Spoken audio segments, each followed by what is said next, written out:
are now entering the second hour of Road Gang Radio. Freaky, feisty, flinty, and an absolutely fun Friday here over at the Degas House in the city of New Orleans. And don't forget, the Degas House only happened because of our friends at Fastport. They're solving America's toughest recruiting and workforce challenges. They got it going on through research, technology, and, of course, the amazing people that work for them and whom they work for. From registered apprenticeships to veteran readiness, you can learn more at fastport.com or nationalapprenticeship.org. I got a bone to pick with David Schnautz and Marty Glomb, respectively the ATHS President and ATHS Board Chair. Also, Marty's a friend of mine. Big bone to pick. The next time you decide to have a really fun conference that Dean Crow creates a lot of great content from, make sure you don't do it while we're in the middle of opening our own studio here in New Orleans. Hey, Marty, how you doing, man? Pretty good, Jimmy. How are y'all? I don't have any complaints. We are over here at the Fastport Studios. We're so thrilled to have you on the first edition of Miles Back on this new platform. Guys, by the way, if you want to ask questions about the old-fangled technologies or back in the day, give us a call at 615-292-6366. I want to start off by asking a question courtesy of Dean Croak. David, I'm going to ask you this question. David, Okay. You guys seem Okay. to be coordinating the parking of trucks using your fleet of golf carts. You want to talk a little bit about the coordination of getting all those trucks parked for your show? I mean, how hard was that? Well, if we have cooperation, it's really pretty easy. But a lot of times you don't have the cooperation that's really needed, and we get it. You want to park by your buddy, but your buddy's not going to be in until tomorrow afternoon, and you're trying to save the space for him and all that. But that's part of that. But as far as getting them in a line and all that, Madison sure made it easy because it was already pretty much striped off. But if you have a grass lot or something like that that's not striped off, it makes it a challenge for sure because you're trying to get them all the same distance apart where people can take pictures. You're trying to get the front end straight down the line because that makes a good picture. There's just a lot that goes into it. I'm just going to say, by the way, I want to give a shout out, and this is from Dean, to Dave and to Gio and to Jerry and to Pablo from Clark Freight Lines. It's a massive job. And speaking of Clark Freight Lines, you guys actually had somebody going around in a golf cart, a lady, by the way, handing out free water. Can we get a name for her? Do you know the name? Yes, that was Pablo's wife. That's Maribel Cuellar. Let me ask you a question. When all those trucks are rolling in, how hard is it to kind of stay focused on the idea of getting them parked and not deep diving, talking to people, shooting the breeze, really having a conversation, because it's such an exciting event. It is so much fun, and it's like the last big logistical thing you have to do before the show begins in earnest. Because the joke I always make is once your show begins, in many ways, you don't have control over what happens next. But do you find that, just simply seeing old friends and people who are excited to be there slows down the process, not just wanting to park by your friends, but wanting to shoot the Shinola?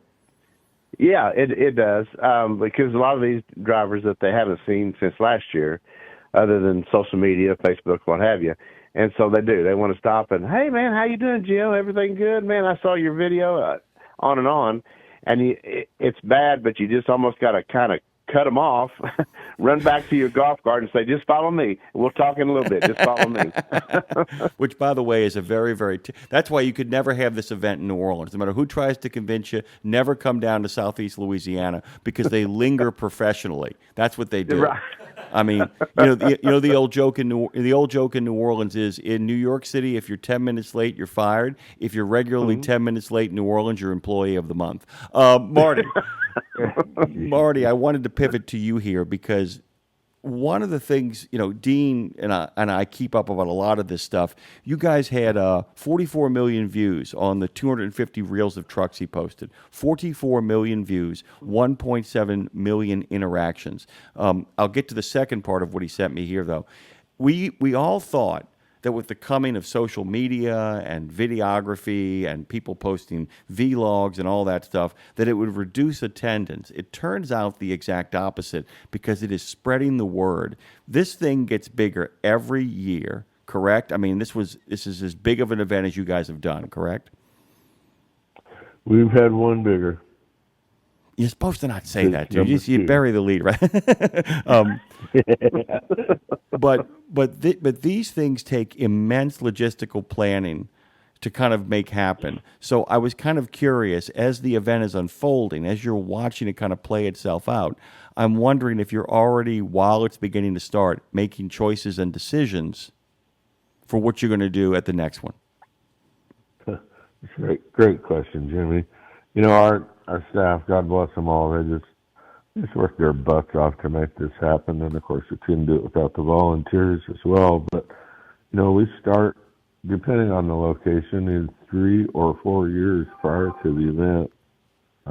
We're looking at what kind of support we have for hotels, restaurants, things like that, infrastructure that will make sure everybody's accommodated and as close as we can get it.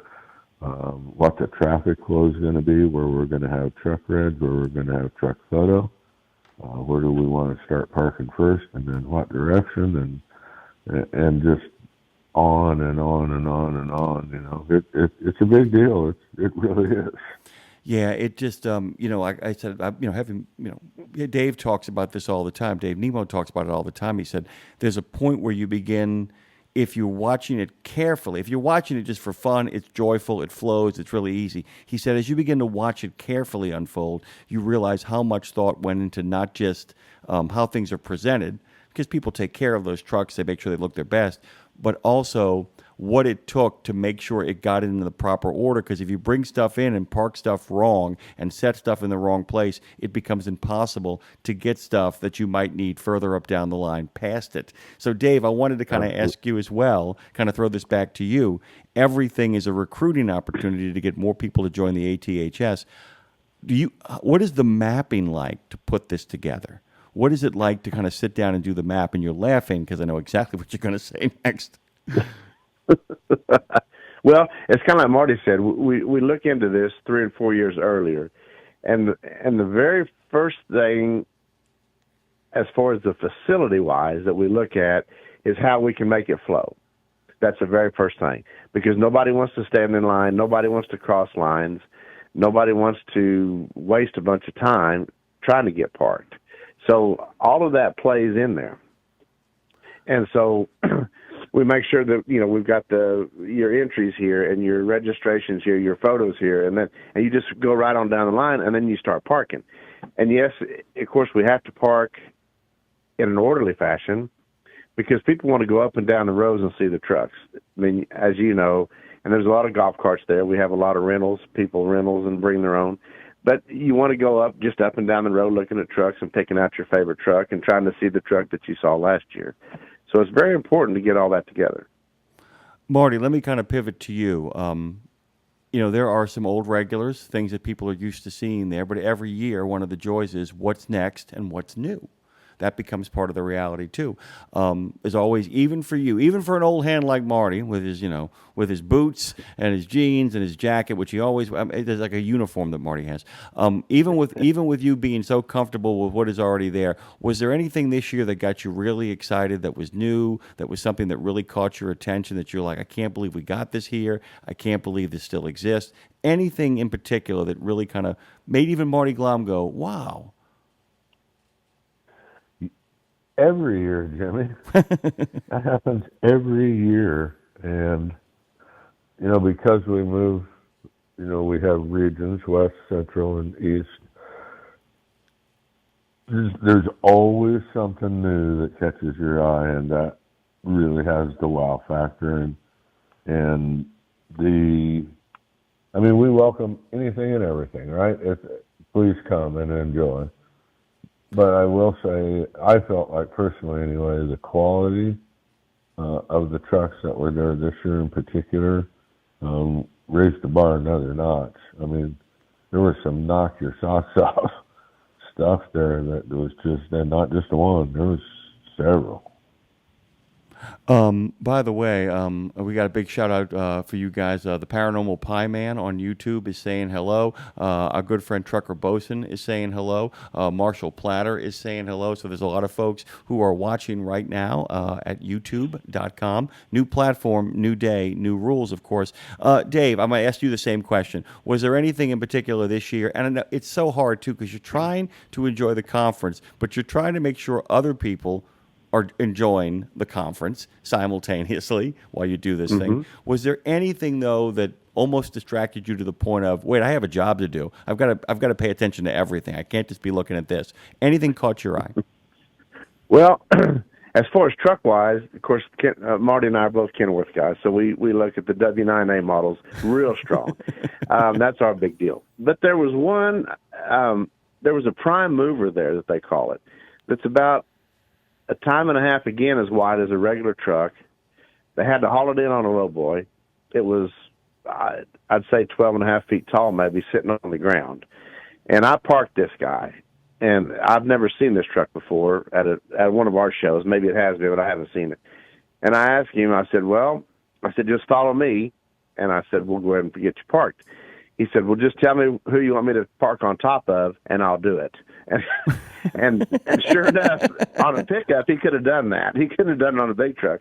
So that was kind of one of them that kind of stuck out in my mind because it was just so huge. And, of course, it ran on its own power, and it attracted a lot of attention. It's kind of neat. Dave, I also want to stay with you for a second here in regards to your membership and the growing membership and what you guys are planning to do, what's coming up. And I'm sorry I'm all over the place, guys. We haven't talked in a while. It's also your first time on this platform, so I'm trying to cover a lot of ground. I know there's stuff that you guys want to cover as well, but I wanted you to kind of take a moment, Dave, to talk about membership, talk about the growing number of people who are interested. And in regards to, there's a lot of people that we know over there, some younger people who are trying to get other younger people excited about. What have you guys got planned in the next couple of months? What's coming up? Well, we've got a new group within the ATHS. It's called Next Gen, and this Next Generation is what it amounts to. And we've got people that are heading that up that are, to us, are younger. They're in their mid to late 30s. And so we're trying babies. to attract They're something. Babies. You hear me? Babies. Exactly. Yeah. Well, yeah. So they're trying to attract the younger crowd, of course, and they're doing it all the way from mom and dads with babies. Bring your baby to the show. We've got a coloring book section all the way up to maybe you are in your mid-30s and have your own truck. Be sure and bring it. And like I said, bring your family along with that. We've just got into a partnership with Women in Trucking, and that is a little over 8,000 people that have joined us recently, and we're real proud of that. So we stretched out to those group of women, and hopefully their husbands will see the benefit in it and want to join us, and on and on and on. I mean, you know how that goes. One friend tells another friend, and all of a sudden, it's a big deal. So that's probably two of the biggest things we have going for us, besides just the camaraderie and just the idea of belonging to ATHS. And just, we talked to a guy this week is the Texas Trucking Show here in Houston, and Marty's down here with us for that, and talked to a couple of guys that made it up to Madison, and they said that they just couldn't believe the camaraderie and the non-competition type attitude where you just bring what you can bring, no matter what. Even if it won't run, put it on a trailer, bring it, let us look at it. That type of deal. So we really do have a different show than a lot of the chrome shops do and what have you. Not taking anything away from them, but it's just a different type of show. It's a different and that's what spirit. Attracts a lot of our members. There's a different spirit, by the way. That also, by the way, when you don't have look, even when you have friendly competition, the issue with that is that people still, and by the way, in all fairness, you do have to be a little proprietary if you're looking to gain a competitive edge. You don't have to be dirty or underhanded.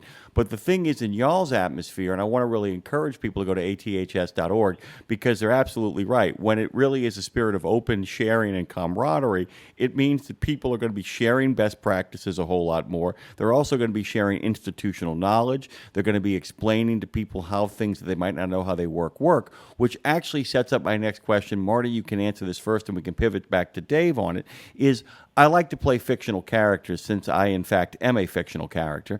And one of the things I would say to you is if I was a guy, say, 30 years old, and I found myself an old truck, and I know enough to, know how to get the thing working, but I bring you an old truck, and I say, hey, I don't know what to do with this. I don't know who to talk to, but I know I've got something here. It's from the 40s. It's from the 50s. How do you guys welcome somebody like that in? How do you help them understand what they might have and how they might get it to a place where they can fix it up? They can make it happen for themselves. They can be a part of this kind of culture that you guys have created. Did that make sense, Marty? No, absolutely does. And of course, we welcome them with open arms. The one of the biggest benefits of being an ATHS member is the networking that takes place. That the guy comes and wants to know what to do first. Well, Billy just finished one of those. Here's his name, number, email. You can get a hold of him. Joe's got one that he did 3 or 4 years ago. You can get a hold of him.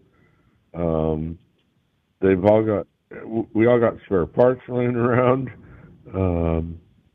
Know what to do, what not to do through that experience. And then, of course, the library, our archives. Absolutely can't figure out what the heck this piece is, where it goes, what it does, how it attaches, or anything, Well, you can get in there in the library and you can start digging around, and I'd bet you 99% of the time you find what you're looking for. By the way, really quickly before we kind of pivot towards Dave, Little Roy per year says, howdy from beautiful Minnesota. Just wanted to give you guys a shout out to tell you both hello. That's what's being said over on YouTube as we speak. Dave, that goes back to the idea that you guys, and let's make this really clear, it's not just a Hall of Fame, it's not just a little museum, because it's not. It's more than that. It's a research institution, and there's a lot of work to be done yet still to happen, but the idea is to begin to accumulate artifacts, information, files, and and systems by which people can go in there that ultimately, even at this moment, if I'm a researcher, let's say I'm getting a PhD in transportation, which, by the way, you can get in supply chain stuff, I can actually use you guys as a resource that people who want to learn about the history of trucking and the institution of trucking can actually use this. If you feel like this is an introductory episode, guys, it is. It's the first RGR episode of Miles Back. So, yeah, Dave, you guys are a research institution of both human beings and facts and files and folders, correct? Yes, we're very much so. And it's all, you mentioned the Hall of Fame, and that goes back to the individuals that helped make this industry great. And then you've got the truck manufacturers that helped make this industry great. They're continuing to do so. And then we've got publications there. We've got old Overdrive magazines. We've got landline magazines from OIDA there, back from the beginning. Transport Topics, ATA. There's just so much there in print, and we're getting it digitized where everybody can access it. But yes, it's really unreal of the research that could be done right there. And not just because you have an old truck, like you said. That's there as well, like Marty said. But it's crazy. It's crazy, the information that we do have. I was going to tell you both, by the way. We had a chance to have John Seabrook on the show. His new book, by the way, The Spinach King, and about his grandfather, who actually Seabrook Farms in New Jersey. And one of the things that was great, about halfway through the interview, he made a point of pivoting. He said, look, this is a story about how vegetables get made cheaper so that more Americans can have them. But then he pivots and he said, it's a story about trucking too, where he's quite aware of the impact this has, and that so much of refrigerated trucking is the result of what was going on those farms. But what I thought was really cool was that he then referenced one of your inductees in regards to how we get frozen vegetables across the country. And what you guys do in selecting that, David and Marty, is that you guys put a lot of thought into both the influence in regards to the cultural influence of trucking, but also the technological influence of trucking and the business practices of trucking become all a part of how you guys assemble that class. I wanted to ask you about the class too, Marty, because when you guys start putting that together, how many names do you usually bandy about before you get to your final selections?